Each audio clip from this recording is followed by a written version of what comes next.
Welcome everyone to PositiveMindset.tv, where each week we delve into the mindsets and see how they are creating our experiences. From our finances, our careers, our children, our health, our relationships. Hi, my name is Lisa Myers. I am so excited to have you here with us today. I'm just so thrilled to have an interview with Steve Weber. And let me tell you a little bit about him. So, first off, life is like a box of chocolates, but you get to choose the one you want.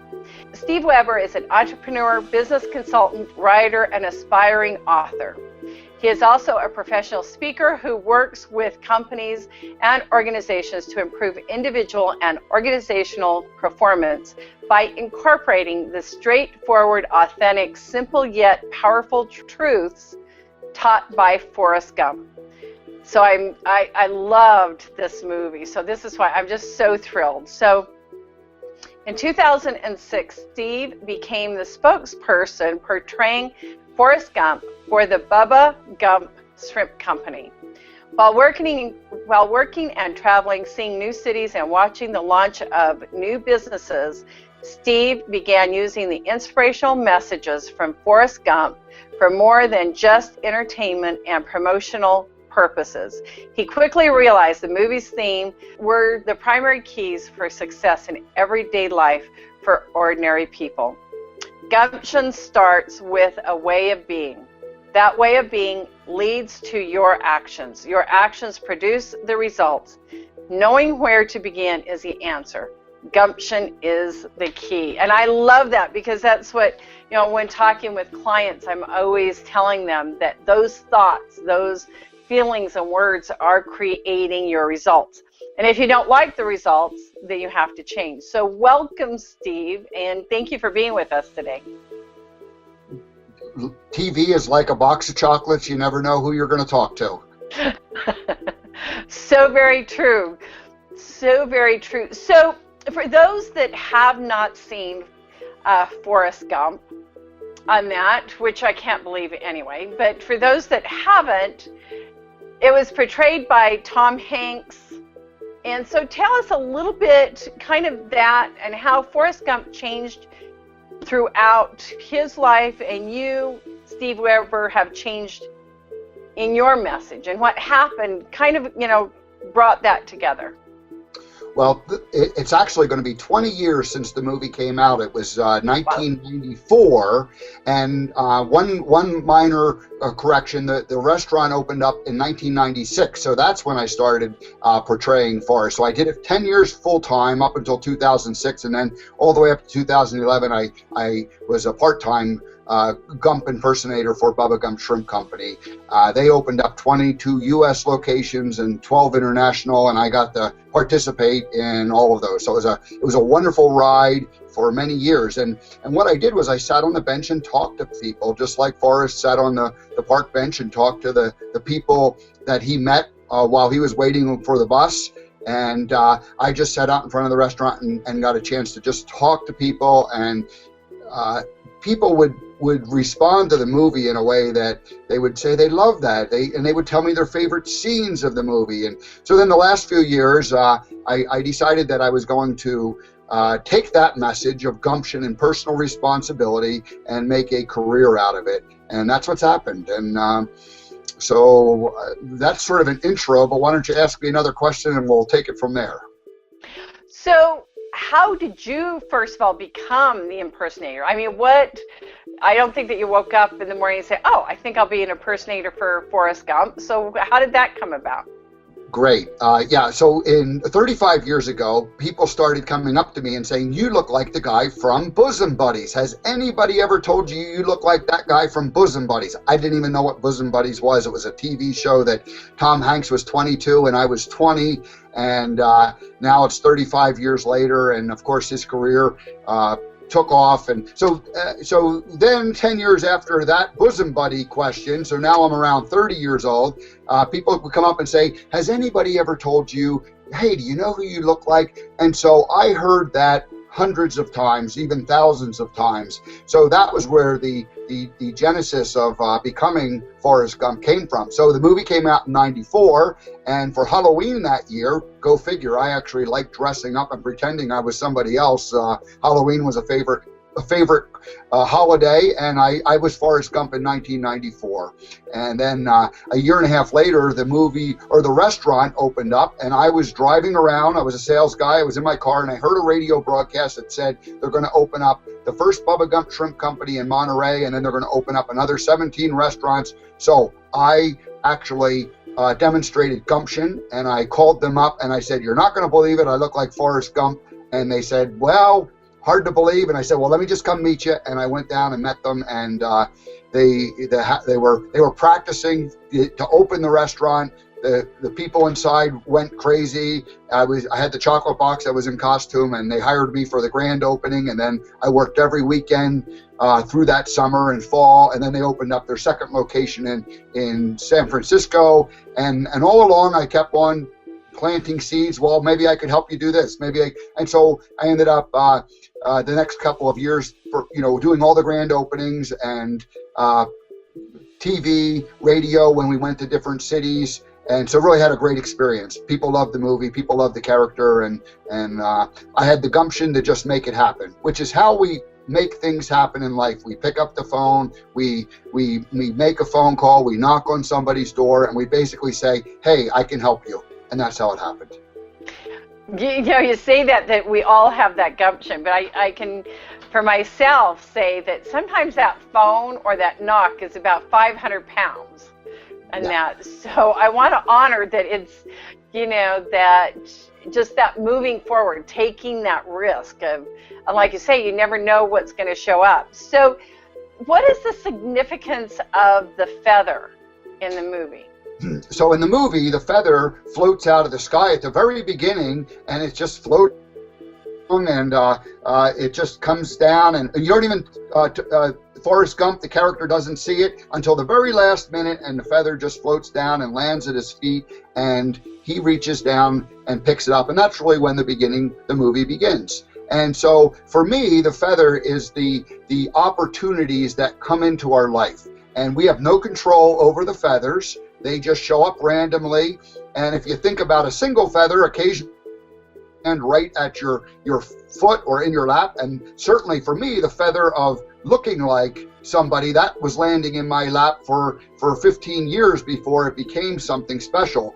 Finally, when they were opening up the restaurant, I thought, geez, now I can do something with this feather. And so for many years it was there, but there was nothing to do with it.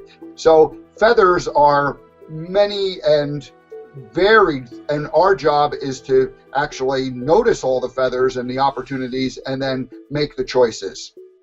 I love that. And so what also about the chocolate box? That life is like a box of chocolates.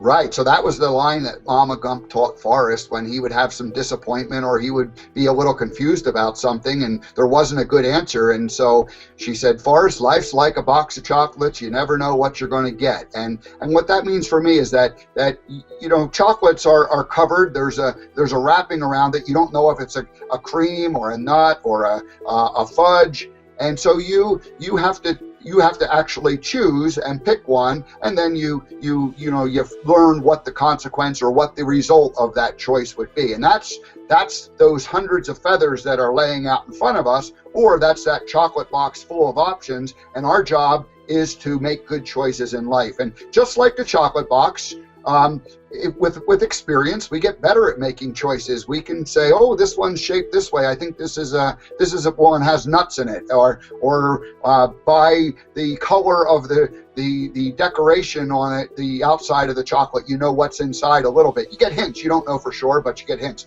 And that's what life's all about, is making choices. And so seeing those opportunities, the feather, and then making the choices, the chocolate box. I love it. I love it. And so one thing I love is that I met Steve at the National Speakers Association here in the Mountain West region. And whenever you come, you're always dressed in costume, in form. And you wear these sneakers. So what is about the sneakers?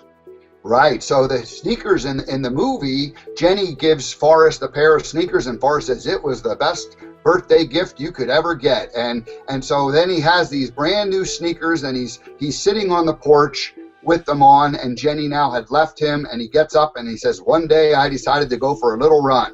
And then he ran to the edge of town, and then he ran to the edge of the state, and then he ran all the way to One Ocean. And when he got there, he turned around and went right back again.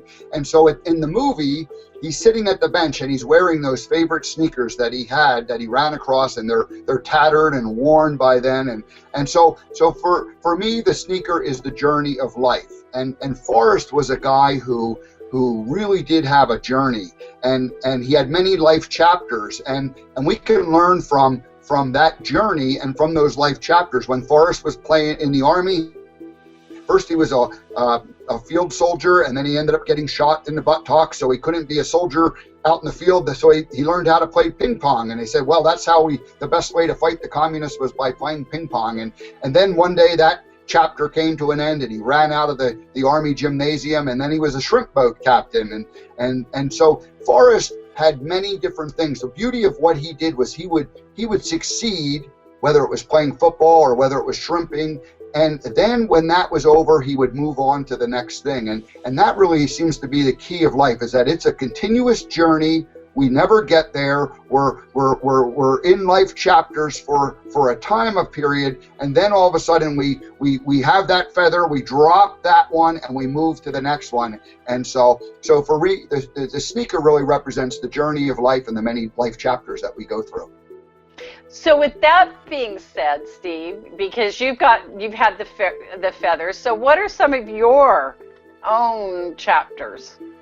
Oh gosh, well, in my younger years, I went through about every 4 to 5 years, I would have a different career. And one career always led to the next one, but there was no difference between the first and the third, and there was not a logical succession. You could always see how one thing led to the next, but it was a random path that I took. So I learned.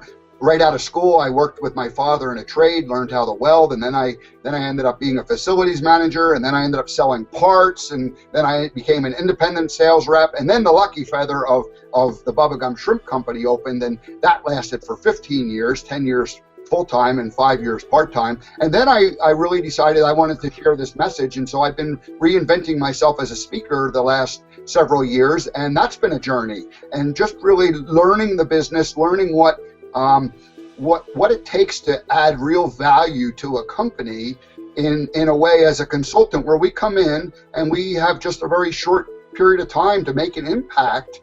And so that's been that's a very different thing than being asked to show up at 8 o'clock in the morning and perform a job. So our challenge is to help people see what they don't see for themselves, and then inspire them to not only see it, but then to act on it. So the most fun I've had is the last couple of years, where I've been hanging out with fellow speakers like yourself. Well, thank you. So what are some of the things that you've brought to a company? What are some of your experiences as a consultant? Maybe a fun story that you've done. Yeah, the most fun thing that I feel like I do is help a company deliver a specific message. And so I've gotten very clear on the message of gumption and personal responsibility, and how when you take control of your thinking, your actions, and your interactions with other people. So that's how I define gumption: the way you think, the way you act, and the way you interact with other people. And if you take responsibility for those things, boy, the world works a whole lot better. Now, the leaders of the company, they set the tone, and they decide, what direction we're going to go. And so now, in our ever-changing and our constantly changing world, companies are finding themselves more than ever needing to move from point A to point B. And so they define that. They know, hey, we're this kind of company. We need to be we need to be a different type of company, and we need to move there quickly. So my job is to go in and help people accept that change. And so the management has decided we're going to move from A to B, but now we need to get everybody on board. And the problem and the challenge is that people don't like change. People like to hold on to the feather that they've been holding on to for a long time. So now we're asking them, let go of that one and pick up a new one. And so my job is really a messenger, where I combine the fun lessons from the Forest Gump movie with the intentional message that a company needs delivered, and not just delivered, but really bought into by all of the employees. Because leaders can say, hey, we're going to move from A to B, but without the support of the entire organization, then it won't happen. And so the leaders, they set the vision, but then it comes down to the people doing the hard work. And the most fun that I have is when I get to deliver that message, but then allow people to be heard. So what I'll do is I'll in a group setting, you lay it out, and then on a one-by-one basis or in small groups, I'll get to talk to people. And it's very similar to what I did when I sat on the bench for Bubba Gump all those years, is people just love to tell Forrest their story. So you listen to them, you let them tell you their concerns. I can feed some of those general concerns back to management, and it really allows the process to go from being one thing to being another thing. And obviously we know that if we just tell somebody what to do, they usually meet with resistance. But if we allow them to be heard and voice their concerns, and then you have a much better success. So I'm the most fun I've had is when I see somebody, when I see a group move because we took the time to allow them to understand why this movement is important, and then also be heard about what their concerns are. So you say an aspiring author. Is your book out now? My book is not out. It's the last several years I've written about 350 blog posts, and 200 of them have something to do with the movie or gumption, and so I've compiled them all into a rough outline, and it's all coming together. So it's funny, as I wrote the different individual pieces, I didn't have a vision of where it was going to take me, but now that I've started assembling it all, so the life lessons from the movie will be out sometime in the next, I would say 6 to 12 months. Don't have a target date yet, but we're working on it. I always like to create accountability. So can we say no later than a year? I think we can say by the end of this year. So that we're at, what's that? Only, that gives me 7 months. How's that? That sounds good. So everyone, you've heard this. He's making that commitment by the end of the year. We're going to hold you to that. Is that okay? Yeah, and one of my somebody else who is helping with some of the publicity that I do says I need to have the logo up on my website in the next couple of weeks and start taking pre-orders for it. So Exactly. It's happening. So too bad I can't announce that that's happening today, but it's all coming together. And so is there some places that you're going to be at that maybe somebody can see you? Or yeah. How is the best way to get in touch with you? Yeah, on my website there's a calendar that lists all of my speaking engagements, and I've got a couple. I live up in Montana, but I really do work nationwide, and so this month I'll be just speaking a couple times here in the Missoula area, and yeah, so best thing is speakinggump.com is my website, and that's where people can find me. Nice. So the one question, and I'm sure that everybody always, and I even ask the same thing, have you ever met Tom Hanks? I certainly did, and it was funny, at the beginning it was really kind of I wanted to meet him, and when I first got started, I was encouraged not to reach out to him directly.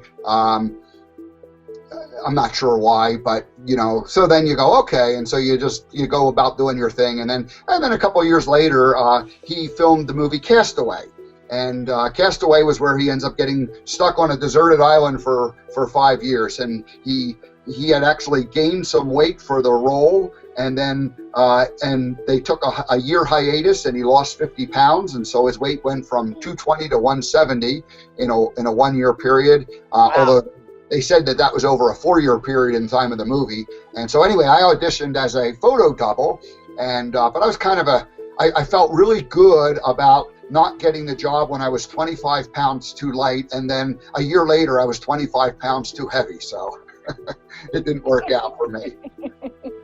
But it was a great experience, and he was a real gentleman, and it was a fun time to fly down to LA and be in a studio and be with a couple of other guys that had a resemblance, and get a chance to meet them. Mm. So what is the one thing that you've learned, through all of this experience and that you can leave the audience with, just for yourself, that you've learned? Yeah, when I was working for Bubba Gump, and I would basically work 3 days a week, from 12 to 5-hour shift, sitting on the bench, interacting with people.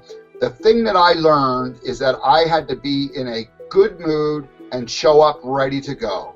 And that was the hardest part of the job, because you had to be well rested, you had to be nourished before you started that. So I really had to learn how to take care of myself and show up, because I was performing for 5 straight hours, 3 days a week, Friday, Saturday, Sunday, typically. There were other times during grand openings it would be a whole week long. That was the biggest challenge, was to be there. And it's funny, because it's really what life is all about. It's any job, you have to show up. And too often we end up in situations where we show up and we go through the motions, sleepwalking, and or you have employees who are doing that. And so the challenge is to motivate yourself and to show up ready to go. And I had to learn how to do that for myself. And that was invaluable, because now, no matter where I go, I know how to show up and be ready to perform. And it's why when I just come to our chapter meetings, I always wear the costume, because it's funny, many times I think, well, I know everybody there, we've met before, I don't have to wear the costume. And then at the last minute I always go, no, there's going to be someone there who I've never met before, and I have to make that first impression for them. And so I show up and perform every time. Well, and I think that is so true and so valuable of what you just said. First of all, showing up, but that we never know who we're going to meet. Yep. And we never know who's watching us. Yeah. And that's a very important point, because I was like sitting in a fishbowl, and I'm kind of in a fishbowl when I show up even at the meetings, because I'm this character, and so everybody wants to see how I'm behaving. And so one of the things that we've learned in the speaking world, Lisa, is that it's so important that you portray who you are on stage as who you are off stage. And so it's really good practice for me to practice that every day. And it's a challenge. I mean, all of us, there's some days.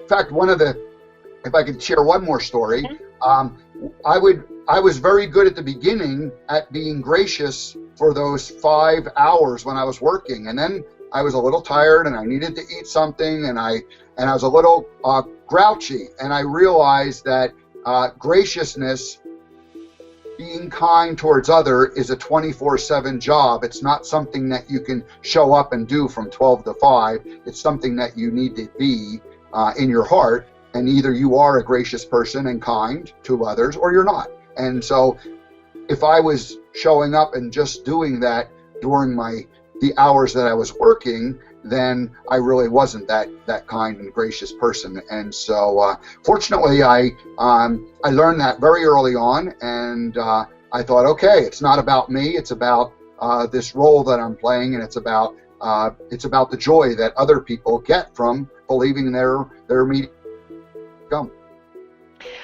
So then I have to ask, because I think that's such great training for all of us to just step into a role of, being authentic, but also being there of value, of showing up to everybody. So then my question is, have we lost Steve Weber in the role, or No. has the role enhanced Steve Weber? The first couple of years, as I was just finishing up the role as the impersonator, and I was beginning the role as a speaker, that was a confusing time, and I didn't know how I was going to do that. I knew I needed to become more genuinely authentic myself, and yet we listened to lots of different coaches and advice, and people said, just be the character the whole time. And I had been the character the whole time for the previous 15 years, and I didn't want to do it that way, and I didn't listen to my instinct about that, and I tried doing it a variety of different ways with the advice of a variety of different experts and people who were having success in life, and so anyway, that was a challenging part of it. Now, what has emerged is that it really they've come into alignment very well. So the character is the fun part and the kind of memorable and goofy part, and Steve is the part that where the message is coming from these days. And so it's taken a few years to figure that out, but it's really fun at this point because it's not acting at all. It's just being myself 100%. There's a little bit of acting in the sense that, you say life is like a box of chocolates and stupid is as stupid does, but those parts are so second nature that I don't even feel like I'm acting. So I think it's about 95% Steve and about 5% Forrest at this point. And yet, if I do that correctly, the audience will say he's being Forrest 100%, and so it's a beautiful thing. So to leave the audience, and again, I just want to thank you so much for being with us today. Tell us again your 3 principles of gumption. Sure. So number 1 is it's the way you think, it's your mindset, and that's really the most important one. If you can take 100% responsibility for your thinking, then you're going to have a great life and you're going to make things happen. Directly connected to your thinking is your actions, and those are just the showing up and doing what you need to do to get your job done. And for me, one of the actions is I need to get my hair cut once a week, and that's not the favorite thing to do, but it's what we have to do the job.